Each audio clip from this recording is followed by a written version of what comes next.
Welcome along to Charlotte and to John. Where do you think we should start then? Well, obviously Manchester United. We're going to come to the Sun. Back from the red is the headline. Obviously, felt like United had really stuffed themselves in this game. 2-0 up, then 3-2 down. Then their captain is sent off again, Bruno Fernandes, for a high-footed challenge. But Harry Maguire, the irony, after he sort of dropped by Lee Carter, he isn't in the England squad for the upcoming Nations League games, and he's the man that earns them that point. Charlotte, I just wonder, I mean, obviously life is never dull if you're a Manchester United fan right now, but when it comes to this game, how significant is Harry Maguire's equaliser in ultimately what happens to Erik ten Hag over the next week, 2 weeks, or even further? I think if we look at the game as a whole, how it played out, the fact that Manchester United were 2-0 up and capitulated in a way that everyone has seen all too often under Erik ten Hag, I'm not sure that it's going to do much in terms of the grand picture or the grand designs of what Ineos or the board are thinking about this. Manchester United all this week were saying they were not going to panic. Obviously, after the result against Tottenham at the weekend, all the discussion was, is he going to go? Is he going to get sacked? And they were saying, no, he's going to be in charge for the next 2 games. And that's what all we're talking about. We're remaining calm, we're remaining focused. They didn't want to get dragged into this narrative that he had 2 games to save his job. I think the bigger problem with this is not that, obviously, they got the point. It was great for Harry Maguire to come off the bench and score that last-minute header to get them a point, especially when they were down to 10 men. I think the bigger problem that Manchester United have is these consistent and repetitive failings, and whether Erik ten Hag is the right man to resolve them problems going forward. Are they problems of his making? Can he make them better? Have they progressed in the 2.5 years that he's been in charge there? And where are they going under him? And I don't think a last-minute headed equaliser when they were 2-0 up against Porto away from home is necessarily going to affect the whole narrative around Erik ten Hag. Yeah, I mean, it is, as you say, that the nature of the capitulation and conceding goals, 3 in a game is really not uncommon for Manchester United under Erik ten Hag. John, coming to you, when you think then of this in the context of the Villa game at the weekend, which now has even more importance, I mean, how now acute is the pressure on Erik ten Hag going into that game? Well, I think it's massive, David, to be honest. I do think it's worth picking up on the point, United's record in Europe under ten Hag. United are a club based on glory, based on history, based on their European success, frankly. That's what we judge them on. That's why they regard themselves as the biggest club in the world. And I have to say history and kind of, their standing, I think, makes them that. But at the moment, under ten Hag, they're failing miserably in Europe. I think it's 1 win in 10 European games under ten Hag. I mean, you have to judge that in isolation, in my view, because if United want to be a European force, and they should expect to be, I think. I mean, listen, they should be in the Champions League. They're not, they're in the Europa League. So it's, that's the first failing. And so it's just not good enough. I do think with ten Hag, they made a huge play, didn't they, in the summer of doing a big review, speaking to other candidates. And at the end of that review, they said, look, we've stuck with ten Hag. And I think it would be ridiculous, frankly, to then pull the trigger on him after 9 games. I mean, what have we had? Sort of kind of 6 Premier League games, couple of games in Europe, and a Carabao Cup game. And frankly, I just think if you go to that sort of length of detail and ready to kind of stick by your manager, back him in the transfer market, which they did to a great extent, I think, making a decision in the international break in October would be just rash and out of keeping with United's tradition of backing managers. But it has to be said, you have to turn this around very quickly. And United fans, I think, have been really patient and understanding and sort of kind of full of support for Ten Hag. Yes, he's delivered a couple of trophies, but they expect a lot more. But that patience is wearing thin. And I do think nights like tonight, I mean, it was just their capitulation from 2-0 up to them being saved by a man that Eric Ten Hag frankly wanted to discard and was ready to discard in Harry Maguire. What does that say about his personality and his character? I think he's a wonderful leader and example for Manchester United. I really do. It's sometimes taken for granted, but he's still in there fighting. And United need a lot more of him and performances like that if they're to succeed and turn this round for the manager at Aston Villa. And I do think it's become a crunch game at Villa Park on Sunday because the eyes and the pressure is really on. I do think Ten Hag and his future right now. Yeah, and obviously with the international break that follows, it's often the time that clubs make a change, and who knows if Manchester United lose at Unai Emery's team at the weekend.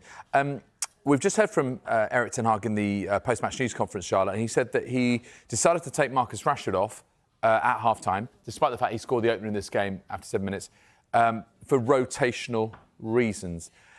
Does this sound like a man who sort of is really in control of the dressing room, knows what he's doing? If there's someone who's under scrutiny as much as him, it's his captain, and then it's also Marcus Rashford. These are all huge protagonists in this story, aren't they? Yeah, I think it doesn't sound like a man who was watching the first half. I think we could all argue that Marcus Rashford was probably Manchester United's most dangerous player, and every time he was on the ball, he looked dangerous running into the box. Obviously, he scored that goal, didn't he? And as soon as he went off, the question was being asked to officials at Manchester United at half-time, surely Marcus Rashford is injured, why would you bring him off? The reply that we got back suggested that he wasn't, and obviously Eric Ten Hag has now come out and said rotational reasons. I think when you're then chasing a game and you've gone 3-2 down and you've taken off your biggest attacking threat, then questions do have to be asked to the manager as to what sort of decision that was. I think the assumption from everyone was that surely he had to be injured, because why on earth would you bring him off? I think you mentioned there about Bruno Fernandes. I think we've seen in the last couple of games that when things have got and he needs to stand up and be counted for, he's lost his head. And I know it was unfortunate that he was sent off against Tottenham. He didn't deserve that, but we've seen again, I think it was 242 games he hadn't been sent off for Manchester United. He's been sent off 2 games in a row.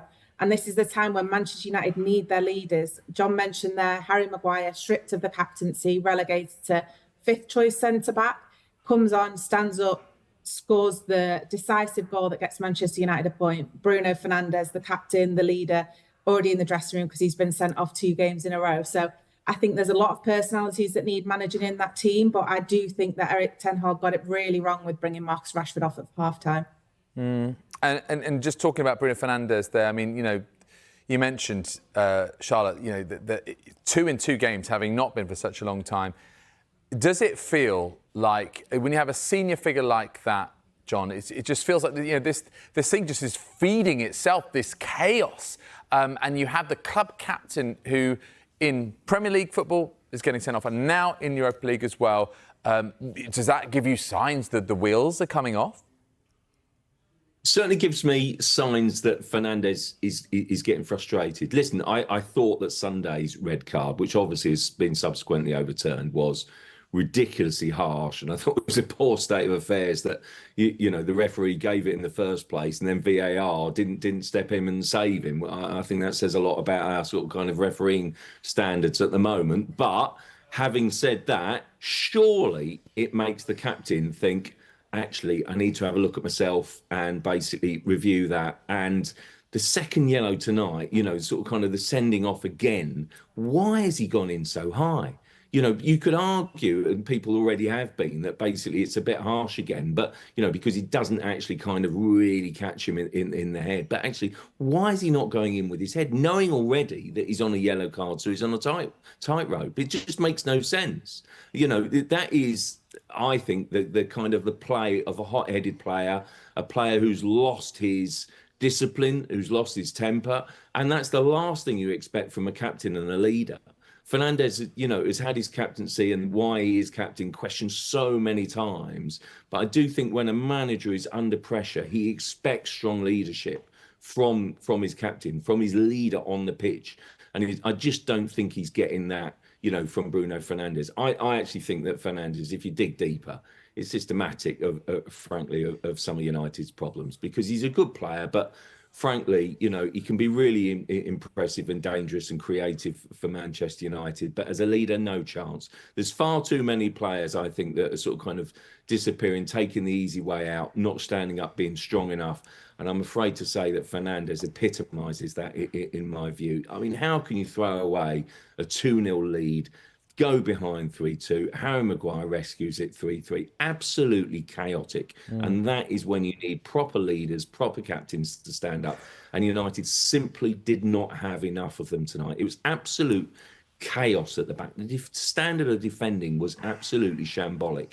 And I have to say, Ten Hag again has to, look at himself in the mirror and say, what am I doing wrong? Am I closing enough, getting the players to close enough spaces, getting them to defend properly? It's just not good enough. And De Ligt, who in my opinion can be a really good player, is just not playing anywhere near his potential at the moment. And some of this responsibility cannot just be on the players. It has to be on the manager for not coaching them, not drilling them, not getting them prepared enough for before games. Listen, the lens on Erik Ten Hag is so tight right now. We're analysing everything about how he's talking, what he's saying, and we've got this huge game against Aston Villa at the weekend. Charlotte, how do you think? First of all, is there anything positive you can take from tonight's experience? But also, secondly, how do you think his discourse might sort of change? Because he's talking to the media, but he's also talking to the fans. Is there going to be any more contrition? Is there going to be any sort of raw honour? Any more contrition? Going to be, I'm not worried, I'm here to win trophies, that's what I do. I think he's got to come out and say that. I don't think he can come out and say that he is worried about the state of the team. I think he's got to come out and talk maybe about the positives, but he needs to reflect on the negatives, of which there has been a lot from Manchester United, and not just tonight. Obviously, they were so open, but the game against Tottenham, the game against 20 last week, they're conceding the same sort of goals. They're letting players run through their midfield. Their defence is lacking. At least tonight they managed to, the positives, if you want to take them, they scored with their first 2 shots on target, which they haven't been able to do. We've been talking about Manchester United not taking those chances. So tonight they did manage to do that in the first half with Rashford and Højlund starting back from injury. Another positive for them. But defensively, and those problems in midfield, they keep on reoccurring, and they're coming up against a really dominant Aston Villa side on Sunday.